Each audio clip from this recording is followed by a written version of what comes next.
Well, Democrats pretending to be gun owners is turning into a very dangerous proposition because now we can see that Adam Kinsinger and Lucas Kunce, who's running against Josh Hawley, by the way, coming out pretending to be gun owners, pretending to know what the heck they're doing, and we'll identify all the safety issues in this first, but somebody was injured, and that was a reporter who caught a piece of shrapnel because they were shooting AR-15s on the pistol range. This is why we have safety standards, people. We're going to talk about this and so much more. Let's go for it. I'm Jared. This is Continue Freedom.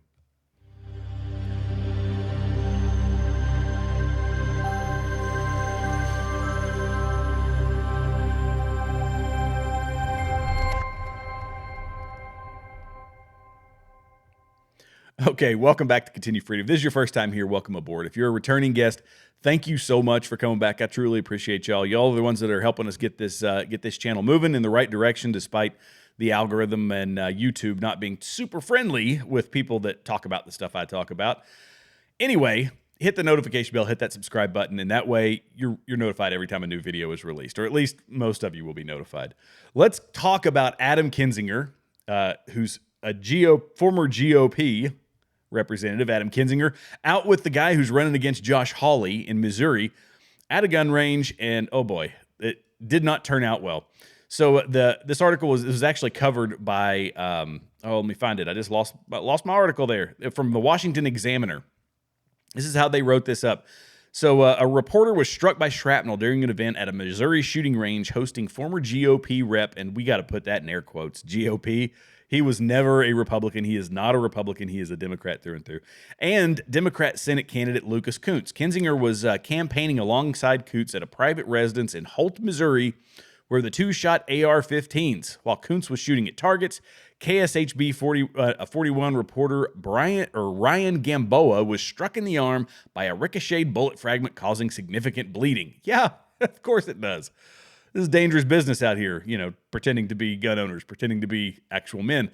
A photo of the incident showed Kunce helping apply a bandage with part of the reporter's sleeve and arm covered in blood. Kinsinger stood to the side with a concerned look. Of course he was concerned. Of course he was. Now, it didn't take long for Josh Hawley to jump in on this one, obviously. And he says, I condemn all acts of violence against reporters and call on Kunce never to shoot another one. So I'm going to get, for all you gun owners out there, all you responsible gun owners, take a look at this photo. You can go online and download it too. Maybe I'll put it in the description, but you can go online and find this photo, zoom in and see any of the safety concerns that exist in this photo. Now, I'll let you pause the video and you can go ahead and identify, and then I will show you some of them that I see right off the bat. We're going to see Adam Kinsinger here with his iPro doing the safety squint, right? With his iPro up on his head, using a scope, which is obviously not meant for shooting at 20 feet, which is where they are. I hope that none of this was detonated, or I hope they weren't planning to detonate it, but this looks like tannerite sitting on the table. They have an AR pistol, which any Democrat is very quick to say we should have banned, and yet, of course, they've got one. They conveniently took the brace off of it, the pistol brace off of it, just to fit with their narrative. They have what looks like, I'm going to assume, I'm not zooming in, it's not a high enough resolution to see if this is a .308, but some other large caliber hunting rifle, bolt-action rifle. Of course, we've got shotguns. We've got the whole 9 yards. And I'm looking at these casings down here, and these casings look, it's got to be at least a .30 caliber, although that bolt doesn't look like it's big enough to fit those, so I don't know what they were shooting that out of. Either way, safety issues upon safety issues, and what happens? A reporter gets injured, gets bloodied. And this is what happens when you get politicians pretending to be gun owners, because these are the ones that one day they'll be out here shooting, and the next they're going to tell you that, we're need to ban, we need common sense gun legislation, red flag laws, all these unconstitutional things that can deny people their due process. But he said, even after this event, we had a great day today had a great day at the range today with my friend Adam Kinsinger. Two Democrats just hanging out. We got to hang out with some union workers while exercising our freedom that they want to take away from law-abiding citizens. They would have you say, by the way, these two guys are veterans. So Adam Kinsinger is a veteran. Kunce is a Marine, a former Marine. And they would say, no, it's veterans that need to have, no, it's gun owners, period. These are just irresponsible gun owners is what they are. Running for office.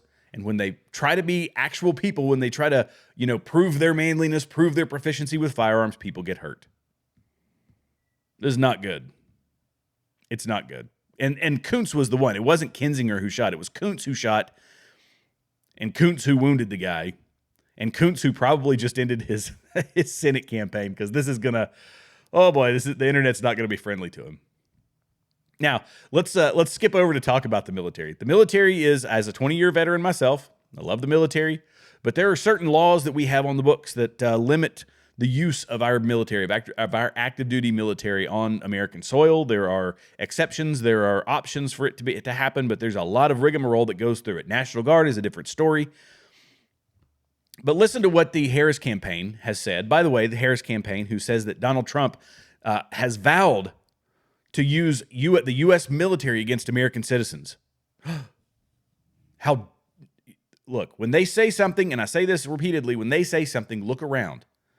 Find out which one of them is actually doing what they are accusing Donald Trump of. In this instance, it's the Biden-Harris administration. Listen to this. President Harris said today in her post, in her speech, she said that President Trump was going to turn the U.S. military against the American public and use the public to promote his agenda. How many of you think that is true? Fairly biased crowd. It is Turning Point USA. Well, what's interesting to me is that the Biden-Harris administration has done something 2 weeks ago that has never been done in American history, which is to send exactly lethal force, to send a directive to the Pentagon, changing the law to make it legal for the U.S. military to use lethal force against American citizens on American soil.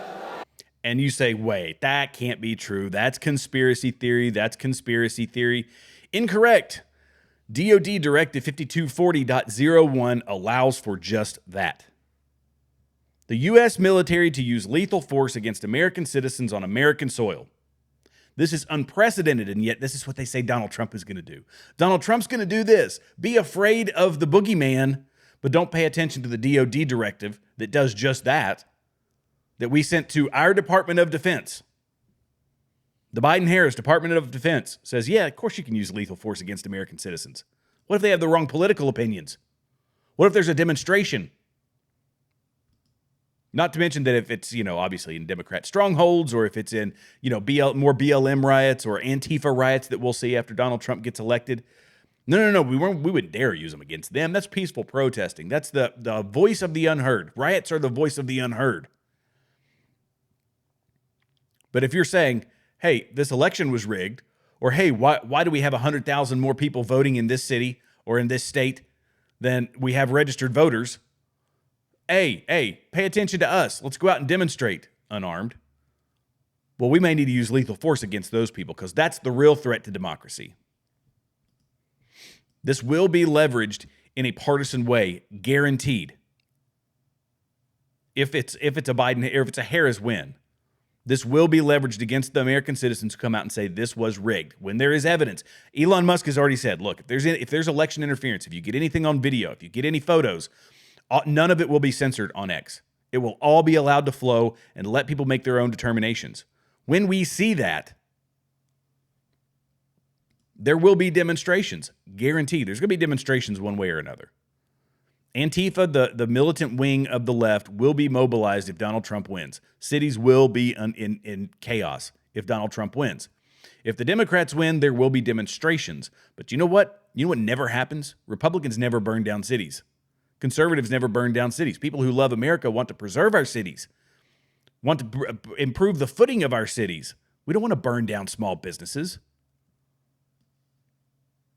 But that will be their excuse. When they see those demonstrations, they will say, but with all the fears of what happened at January 6th, we know what Trump supporters are capable of. We had to use lethal force. And then you'll have real trouble. Because, that is the Trump winning seems to be more and more likely. Based on the polling, I showed the poly markets in my last video. Poly markets are at like 65, 66%. Here we've got the Economist forecast, and it's got Trump 56% chance to Harris 44% chance. But if you listen to J.D. Vance when he was on Theo Vaughn, he was talking about this, that the polling has been, and we've seen this. I've been following polling for the past, many years. Polling is almost always off because the respondents to those polls are overwhelmingly Democrat, and people that are a Harris voter is far more likely to respond to pollsters than a Trump supporter is. Independents, similarly, they are more likely than a Trump supporter is. So they have been wildly skewed. And J.D. Vance, in his own Senate race, when he was running for Senate, he was shown neck and neck. He was shown losing, and then he actually won by 7 points, and it's for that very reason. And the guy running his polls, who said, "No, look, you're going to win by at least 6 points," and he won by 7. That's the same guy running Donald Trump. So they have overwhelming confidence in a Donald Trump victory. So the likelihood that we're going to have Republican demonstrations where the military are brought out to, quell Republicans making their voices heard peacefully and patriotically.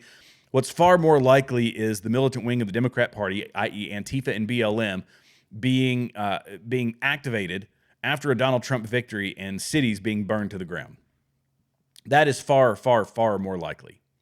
At this point, we're still 2 weeks out, but we got to do our due diligence. We can't ever say that it's in the bag, it's a shoe-in. What we have to do in this election is show everybody that, look, we're all coming out, everybody in droves. We're coming out to vote. We're going to make our voices heard. We're going to make this a landslide, and we're going to send a resounding message to that political machine who has given us in the Democrat Party the glossy facade of Kamala Harris. Kamala Harris is a glossy facade who sits up here, and I'm going to show you a prime example of this, who sits up here and repeats the same thing in the same cadence over and over in the same way every time on repeat because there's nothing other than a teleprompter guiding her utterances. She cannot speak off the cuff, which I'm going to show you in a minute. But listen to this.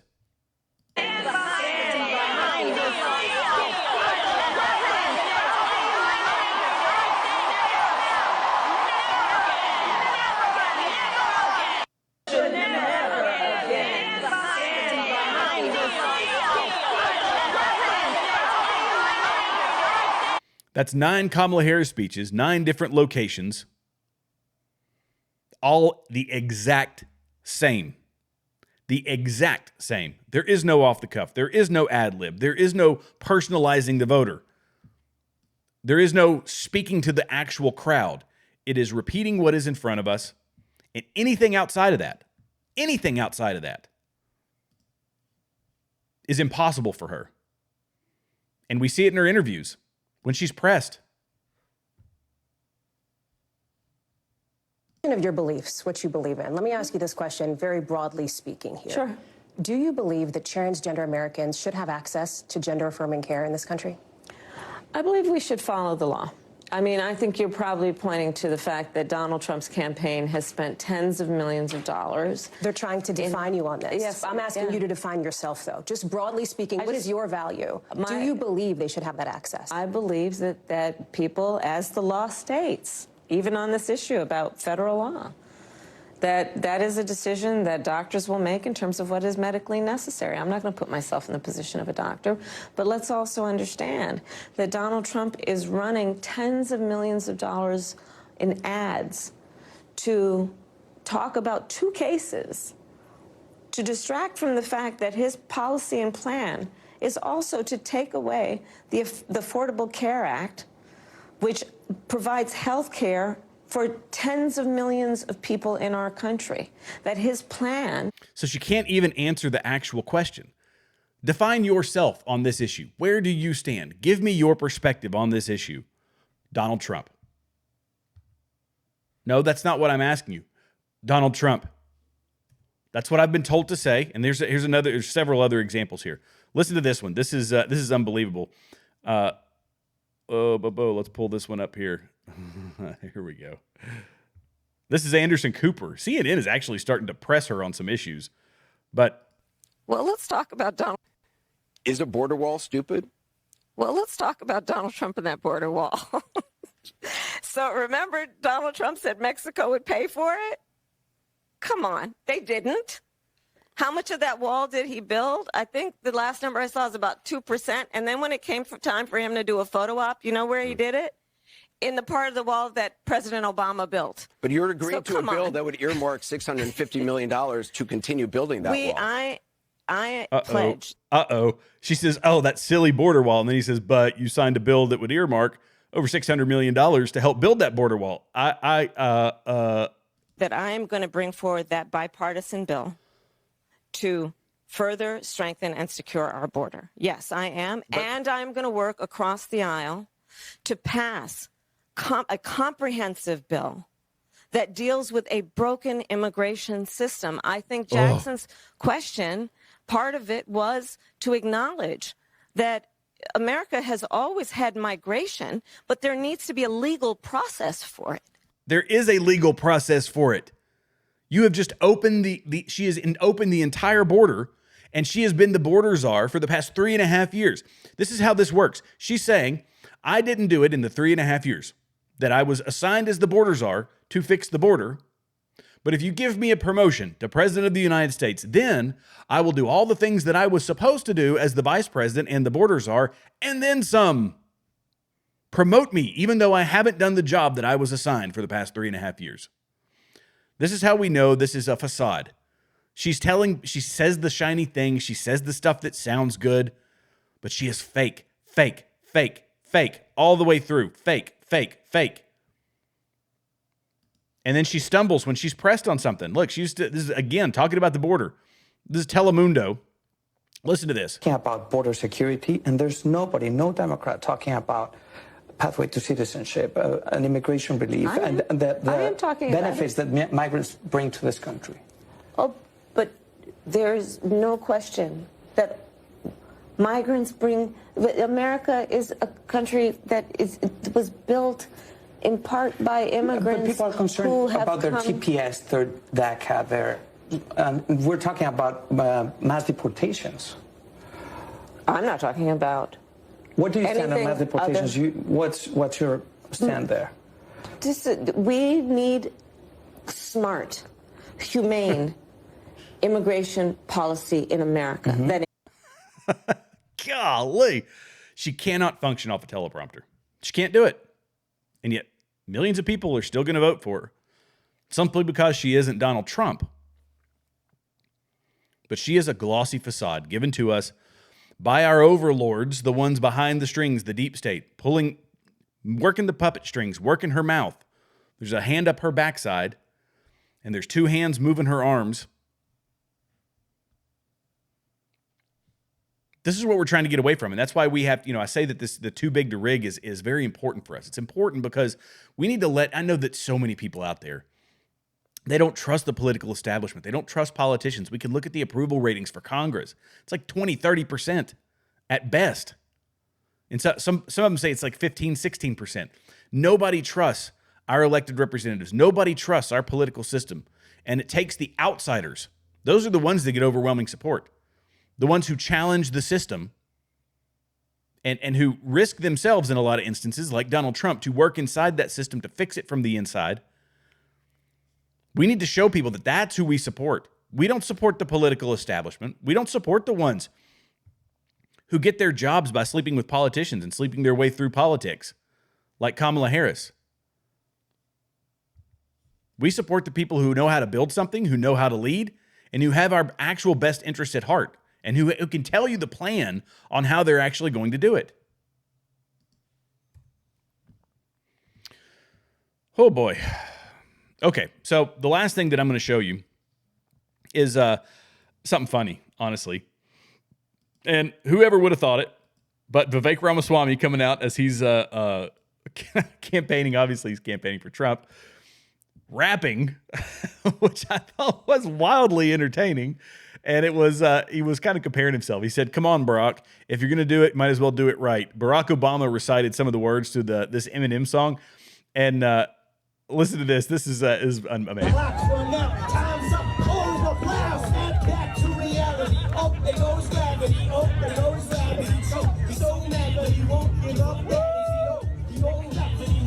My palms are sweaty, knees weak, arms are heavy, vomit on my sweater already, mom's spaghetti. He says, come on, if you're going to do it right. Vivek did a pretty dang good job. I mean, who would have thought that he was, I don't even know, he was a hip hop fan, but nonetheless, I thought it was pretty wildly entertaining. Well, okay, we'll end on that one. That was pretty funny. Vivek Ramaswamy rapping. That was fantastic. Anyway, thank you all so much for watching. I'll see you in the next episode, but be sure to like, subscribe, leave comments below. We're on X, Locals, Rumble, and YouTube. God bless you. God bless America.